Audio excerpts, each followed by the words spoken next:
Gracias por la espera, una disculpa. Ya está listo. Vamos a empezar entonces, muchachos, con las exposiciones que, como les comenté, y vamos a pasar después a revisar algunas dudas que haya al respecto de los temas. Voy a compartirles entonces la presentación, más bien sí, la presentación del donde están las exposiciones de los compañeros, y vamos a revisar también quién, quién más va a exponer. Teníamos pendientes a...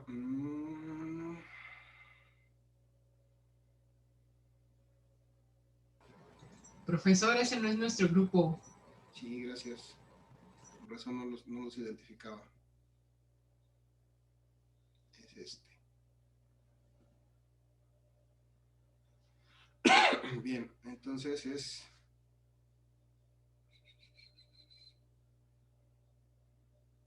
González Estrada, Carlos Yael, que nos va a, tiene pendiente, nos lo va a presentar el día de hoy. ¿Alguien más quiere presentar pendiente?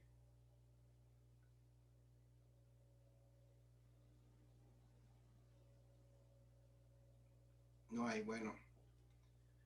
Entonces, para el día de hoy está Soto Esquivel, Alexia Michelle, Martínez Patricio Andrés, Vera Peñalosa Daniela y Díaz Lomelite Loyotzin. A ver si alguno se anima.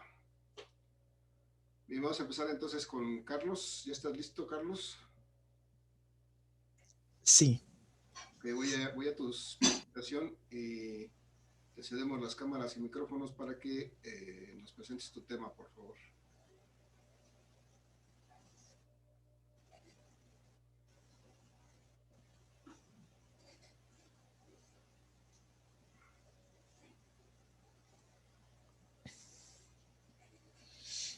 Adelante, Carlos, te escuchamos. Buenos días.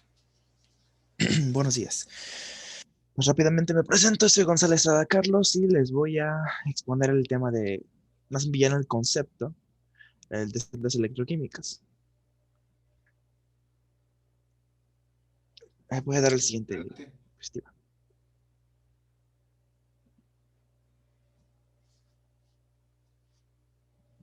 Pues bueno, el concepto general de celda electroquímica, celda galvánica o pila en su debido caso, esa es la producción de corriente de electrones a través de una reacción química, en este caso redox. El siguiente, por favor.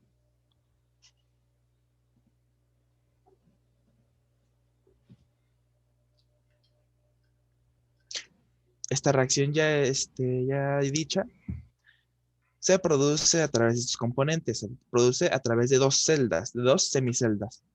La primera celda está formada por una barra de zinc sumergida en sulfato de zinc y la otra de cobre y en sulfato de cobre. Y un cable eléctrico que está uniendo las dos barras. Este cable, ¿para qué sirve? Para que los electrones producidos en la primera reacción del zinc puedan pasar a la reacción del cobre. Y el puente salino. El puente salino sirve como un neutralizante. El siguiente, por favor.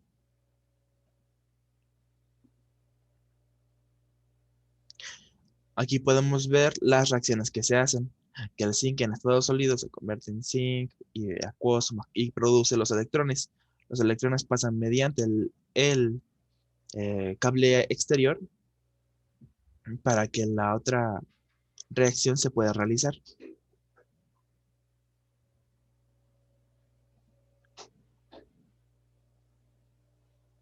Y aquí es donde funciona el puente salino como neutralizante. El líquido puesto en el puente salino es cloruro de potasio. Tal como las dos partes pierden electrones negativos y positivos, pues bueno, sirve para que no pierdan su balance, para que puedan estar neutrales. Y ya estaría. El concepto en general de celdas electroquímicas sería así. De cómo funcionan, y pues básicamente es un dispositivo que produce electricidad mediante una reacción química. bien, Carlos, gracias.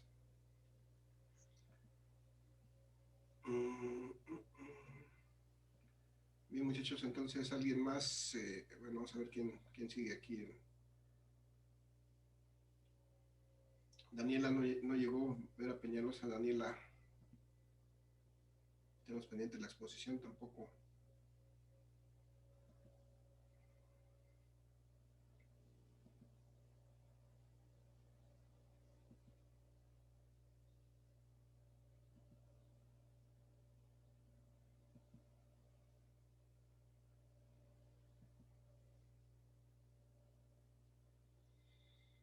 Ya nos la presentó Raúl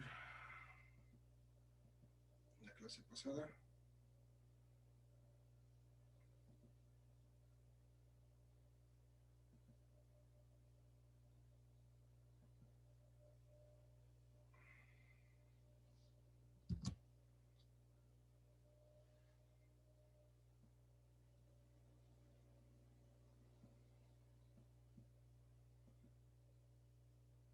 Asael nos presentó pila de Daniel y parece que ya no hay nadie más que haya trabajado su presentación. ¿Alguien más quiere comentar algo al respecto, muchachos, de los que estaban pendientes? Creo que nadie hizo su tarea.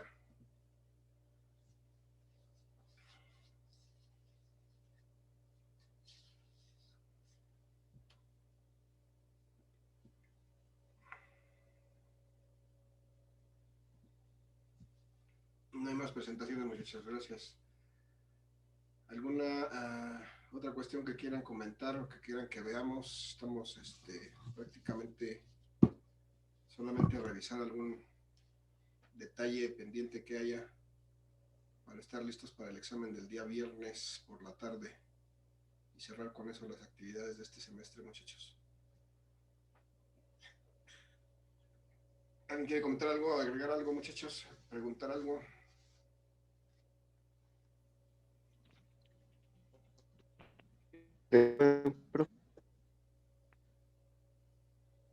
Te escuchamos, Trejo. No, que va a ser el examen. Igual que las veces pasadas por la tarde, yo creo que a partir de las 3 de la tarde lo programo. De 3 de la tarde a la medianoche, a las 23:59. Sí, pero gracias. Recuerden que es el examen, nada más es un examen por 2 puntos, es la segunda parte del tercer parcial. La primera parte ya lo hicieron y vendrá un examen de un punto de teoría para completar su calificación. Porque en la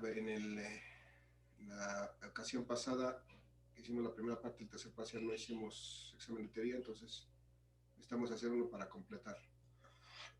Y desde luego los temas de teoría pues serán de los que vimos, la parte de eficiencia eléctrica y de leyes de Kirchhoff.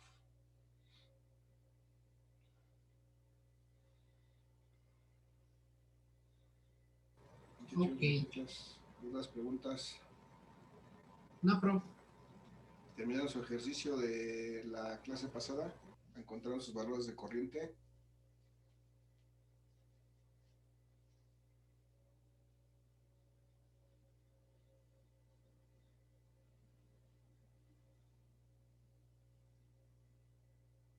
No sé por qué me suena que no.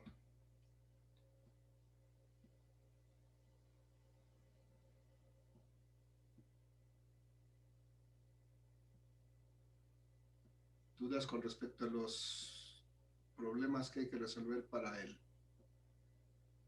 del tema de leyes de Kirchhoff, muchachos. Tampoco los han empezado. Ya se entregan mañana. Profesor, Sí. yo sí tengo duda. Bueno, es como un poco más general, o sea, de practicar más el tema de leyes de Kirchhoff. Porque, por ejemplo, en el 41 sí tuve mucha duda en cómo plantearlo. En el problema 41, sí. 31 de los últimos que quedaron de leyes de Kirchhoff. Ajá. ¿Quieren que lo revisemos? ¿Quieres que lo revisemos, Alejandra, para ver cómo está? Bueno, voy a ver. Sí, por Deme un minuto.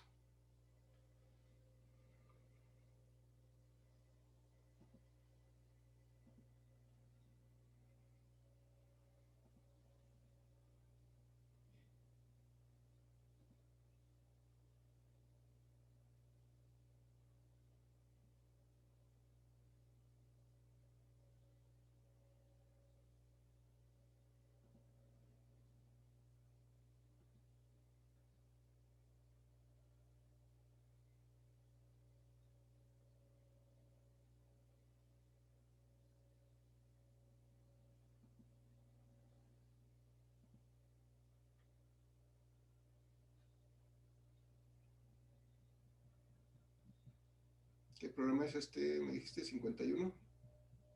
Yo, no, 41.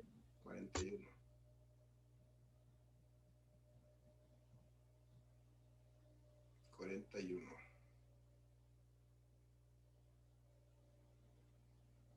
Y esto está seriado con los anteriores, que es 37, 38, 39 y 40. No, sería el 42 en todo caso, perdón. El 42 es Ujú. el siguiente circuito, que es este de... Ok, déjame. Lo copiamos a la presentación para poderlo analizar ahí. Porque aquí no puedo hacer nada.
Y aquí está el programa 42. De hecho, es el último de esta serie. Creo que nada más son 2 o 3. No son demasiados. Y me pide calcular las corrientes que circulan por cada elemento. En este caso, tenemos solamente dos fuentes, una resistencia externa de carga, pero aquí implícitamente no están dibujados, pero acá están indicadas unas resistencias internas de, de estas fuentes. De hecho, aquí están marcados sus valores. A lo mejor esa es la parte que causa confusión. Si me comentas, Alejandra, ¿cuál es aquí la cuestión? Ajá, bueno, sí, tenía más o menos un poquito ahí, pero ¿cómo plantearlo? Pues sí, una ecuación para iniciar. El proceso es el mismo. Vamos a redibujar este circuito para que veamos que es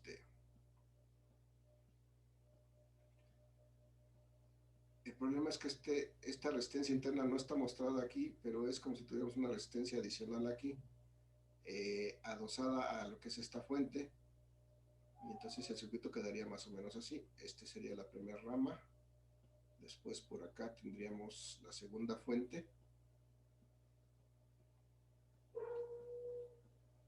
Y esta fuente también tiene una resistencia interna asociada, entonces es una resistencia que está colocada en serie con la fuente.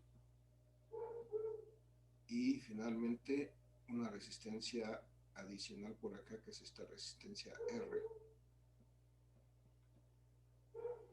Este es R2 y este es R1. Aquí esta primera fuente es de 6 volts y esta segunda fuente es de 5 volts.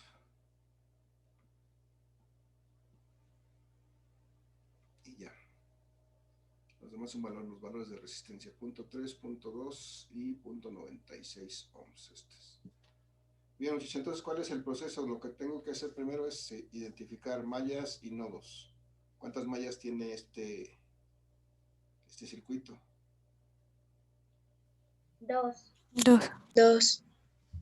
Bueno, si no hay problema para determinar cuántas mallas hay, pues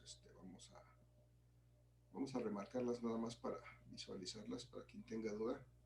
Si yo empiezo a recorrer en el punto que sea hasta formar una trayectoria cerrada, identifico que aquí hay una primera malla y aquí hay una segunda malla. Bien. Una vez que las identifique, pues les tengo que dar nombre. Y voy a decir que esta es la malla 1. Y esta es la malla 2.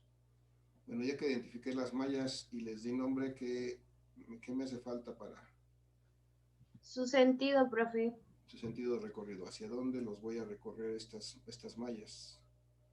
Les decía que esta es una propuesta, es completamente arbitrario. Yo elijo hacia dónde quiero recorrerlas. Puede ser en sentido de las manecillas del reloj o en sentido contrario. Perdón. Entonces, ¿hacia dónde recorremos la malla 1, por ejemplo? Propuesta. En el sentido de las manecillas. En el sentido de las manecillas. Gracias, Diego. No, si no fue Diego, creo que no fue Diego, pero... Bien, ahí está el sentido de recorrido de la malla 1. También tengo que proponerle un sentido de recorrido a la malla 2. ¿Hacia dónde?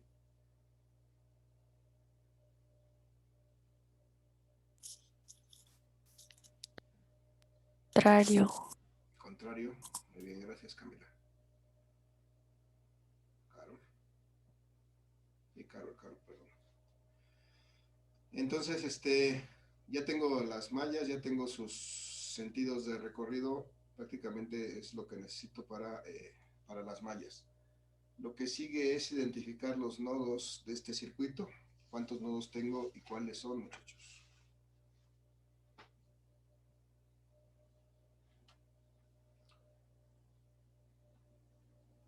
Dos. F y C. F y C son nodos, ok. De acuerdo a la nomenclatura que tiene arriba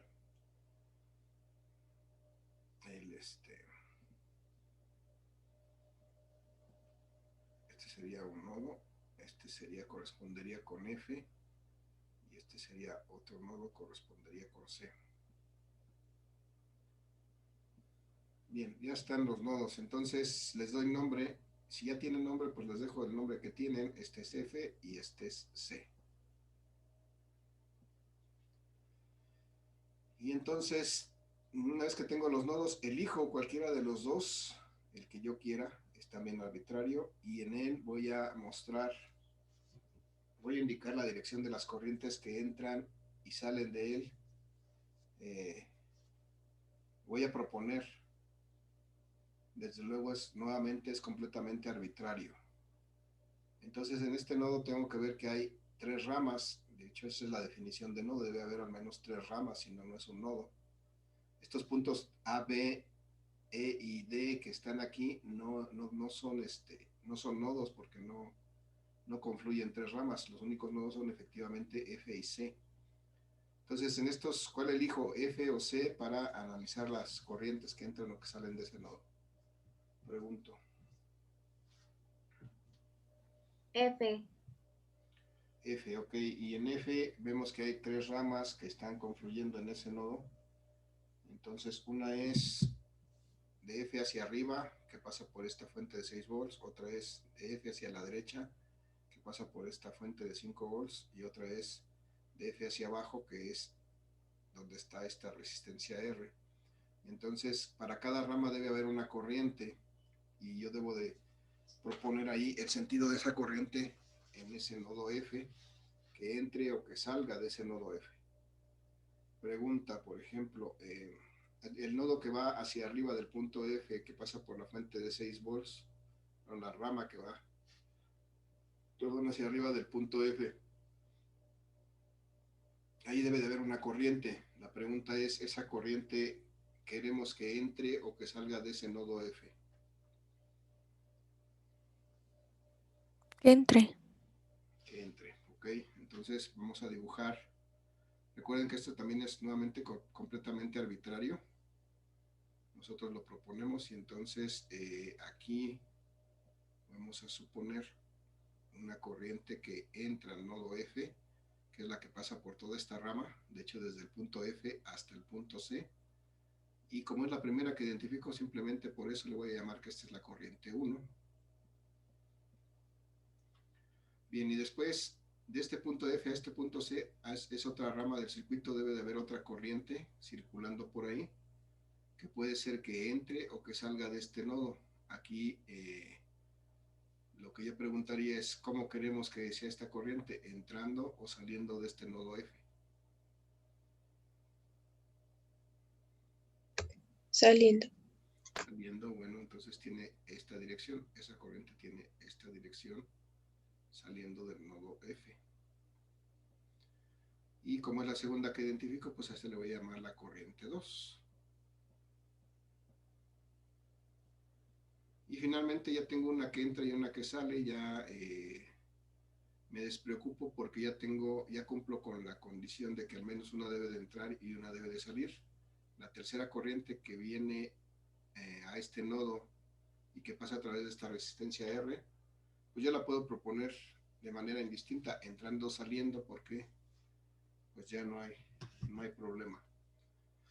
La pregunta es, ¿cómo la considero? ¿Entrando al nodo F o saliendo de él? Saliendo. Saliendo, ok. Entonces, esta sería la dirección de la corriente 3, porque es la tercera que estoy nombrando.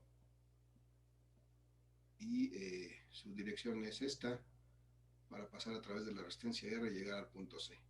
Y entonces ya tengo lo que necesito para aplicar mi primera ley de Coulomb en este punto F, en este nodo F. Lo único que me hace falta es indicar en estas fuentes de fuerza electromotriz las direcciones en las que el potencial aumenta. ¿Cómo quedarían esas direcciones? ¿En qué dirección estaría la flecha aquí sobre esta fuente de 6 volts? ¿De izquierda a derecha, de derecha a izquierda? Derecha, Derecha, izquierda. Bien, chéquense que siempre vamos a poner esas direcciones del polo negativo al polo positivo. El polo negativo siempre es el más cortito. El polo positivo es el más grande, más largo. Y entonces efectivamente es de derecha a izquierda, es donde hay el incremento de potencial. Pasamos de un borne negativo a un borne positivo. Perdón. Lo mismo ocurre con esta fuente de 5 volts. Aquí le voy a poner su flechita en la dirección en que se incrementa el potencial. Es esta. Y ya está listo para que apliquemos la resolución y encontrar los valores de las corrientes. ¿Qué seguiría, muchachos? aplicar la primera ley de Kirchhoff.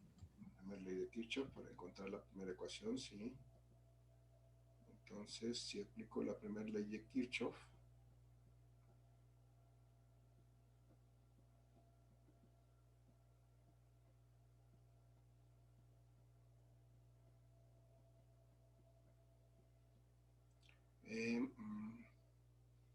en este caso, en el nodo F, que es donde elegí y puse el sentido de las corrientes,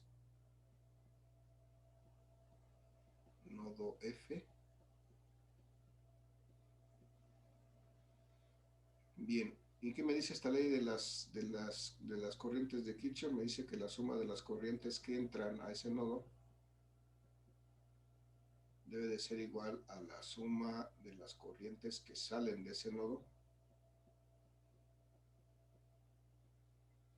Bien, pregunta, ¿cuáles son las corrientes que entran al nodo F? Corriente 1. Bien, la corriente 1 es la única que entra al nodo F. Bien, gracias, Alejandra. como no hay más, pues eso simplemente debe ser igual a las corrientes que salen de ese nodo F. ¿Cuáles son las corrientes que salen del nodo F? 2 y 3. 2 y la corriente 3. Muy bien.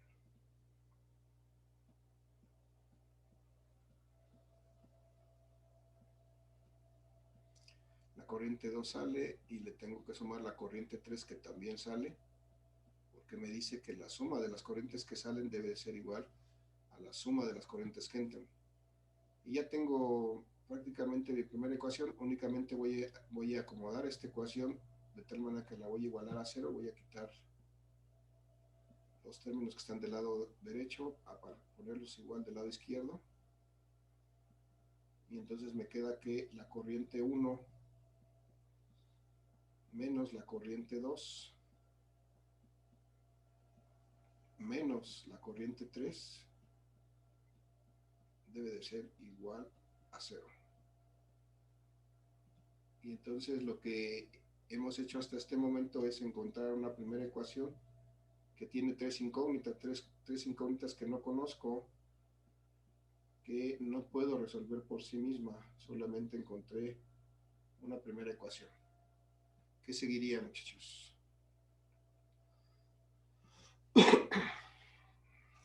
Aplicar la segunda ley en cada una de las mallas.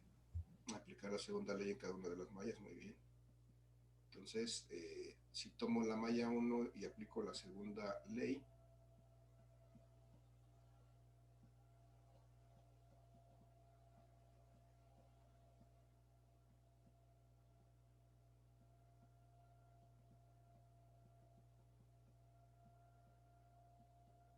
en la malla 1, tengo que recordar cuál es la definición de esta segunda ley, que me dice que es que la suma de las fuerzas electromotrices en una malla debe de ser igual a la suma, o la sumatoria, pues, de las caídas de tensión, es decir, de los productos RI que hay en esa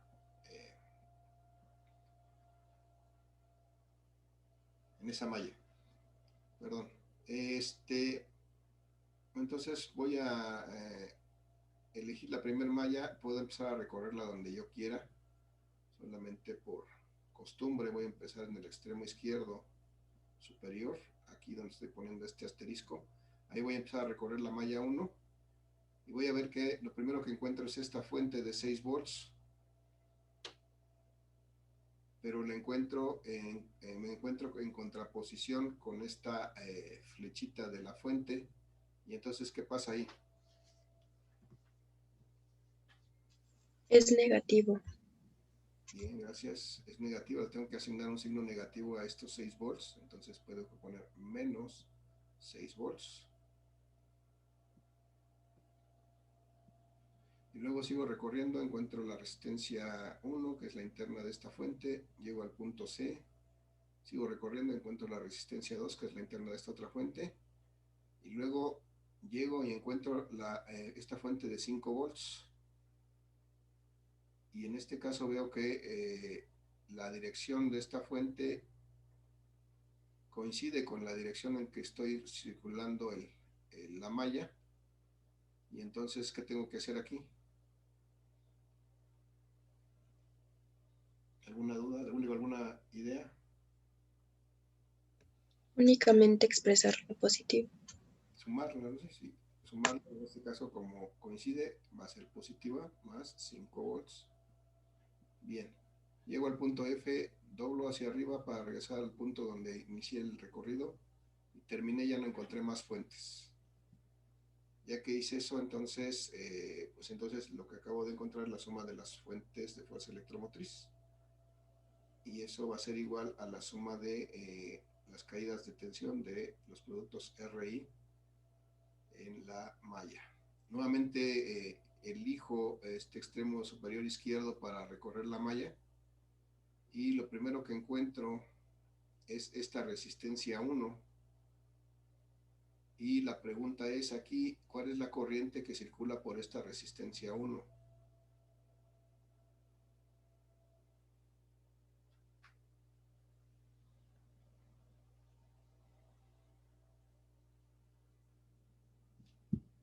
¿Alguna idea, muchachos? ¿Cuál es la corriente que circula por esa resistencia 1?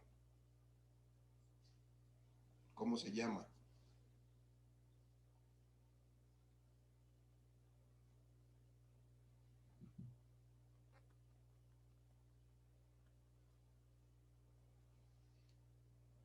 Si no hay idea, también puede decir no hay idea.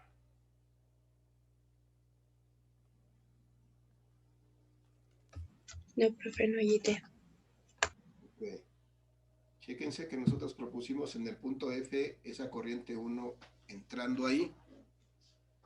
Si esa fue la propuesta de que la corriente 1 debía entrar al nodo F, y si nos movemos hacia atrás en esa flecha de la corriente 1, vamos a ver que esa corriente 1 debe de circular por toda esta rama. Te lo voy a resaltar.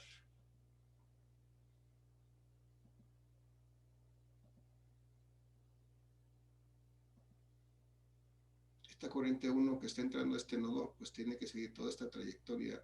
De hecho, todo esto que estoy resaltando es la trayectoria que debe de seguir la corriente 1.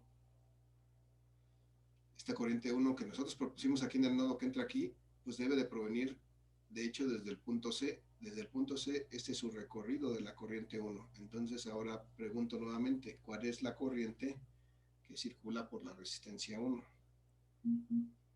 La corriente 1. La corriente 1.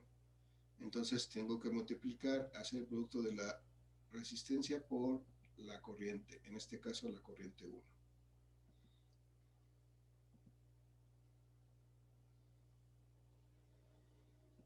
Y entonces eso me da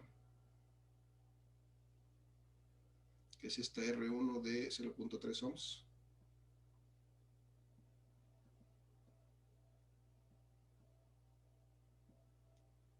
.3 ohms multiplicado por la corriente 1 que no conozco, pues la indico nada más. Y termino eso, llego hasta el punto C, sigo recorriendo la malla y me encuentro con la... perdón, aquí me faltó un detalle. En las direcciones que estoy recorriendo, me doy cuenta que la corriente 1 circula en contraposición, es decir, al contrario de la forma en que estoy yo recorriendo.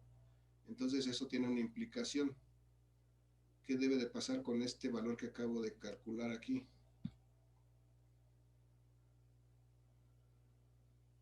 Si hay corriente en contraposición.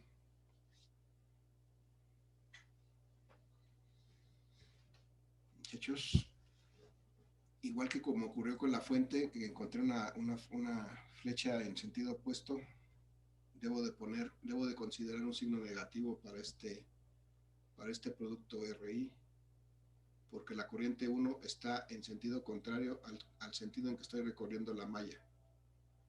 Hay que tener cuidado con eso, muchachos. Perdón. Y ahora, esta resistencia 2, ¿qué corriente es la que circula por esta resistencia 2, muchachos?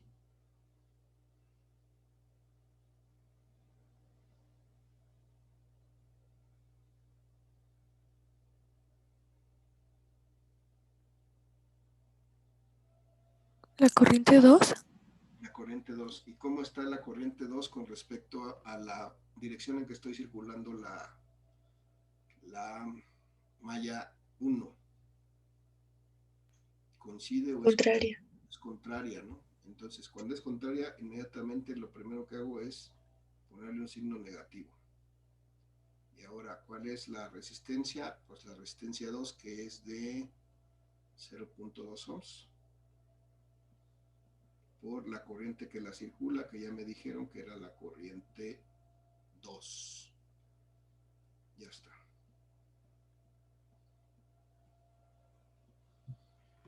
Y bueno, ya nada más es cuestión de ordenar esto, escribir nuevamente del lado izquierdo los valores que no conocemos, que son de la corriente 1 y la corriente 2. Entonces me queda aquí menos 0.3 veces la corriente 1